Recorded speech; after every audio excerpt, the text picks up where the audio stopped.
and you get an amazing negative working capital where you get all the cash in advance, and you pay your supplier 6 weeks plus 60 days later. So that's financially a very, very strong model.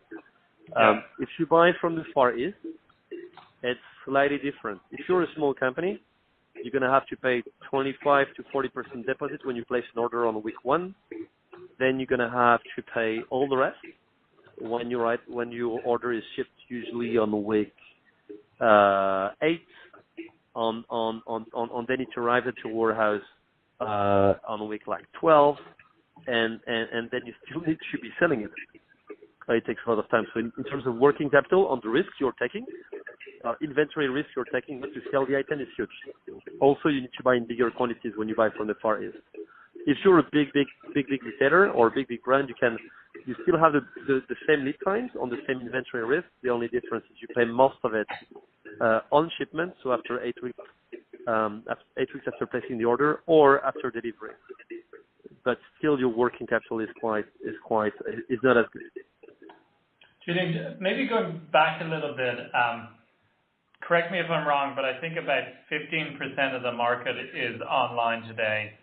But I think about half of that is it a pure play where people haven't been to a store, and the other half is people who've been to the showrooms or a store before. Does that sound right? So it's very hard to estimate, but I would think the same.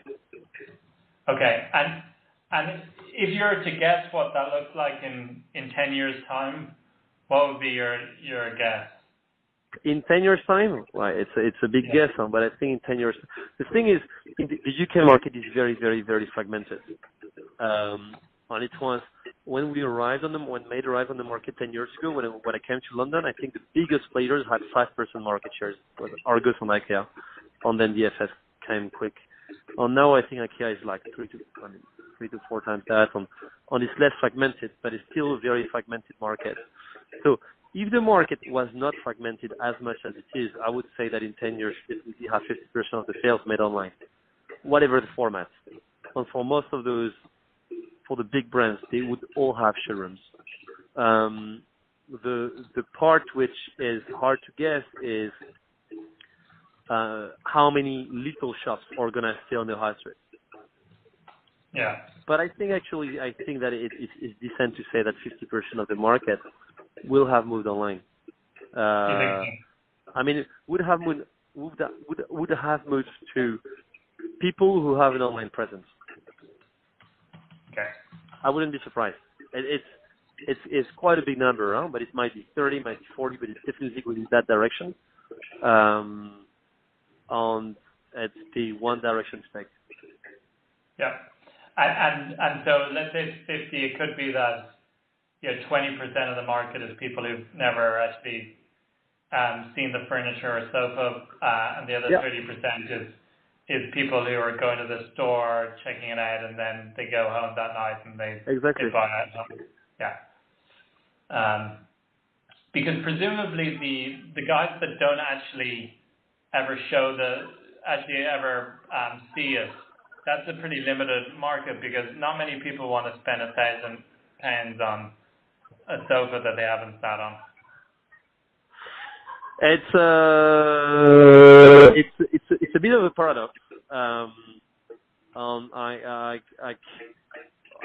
have to do what I said every conference I talk to, and on that's real info.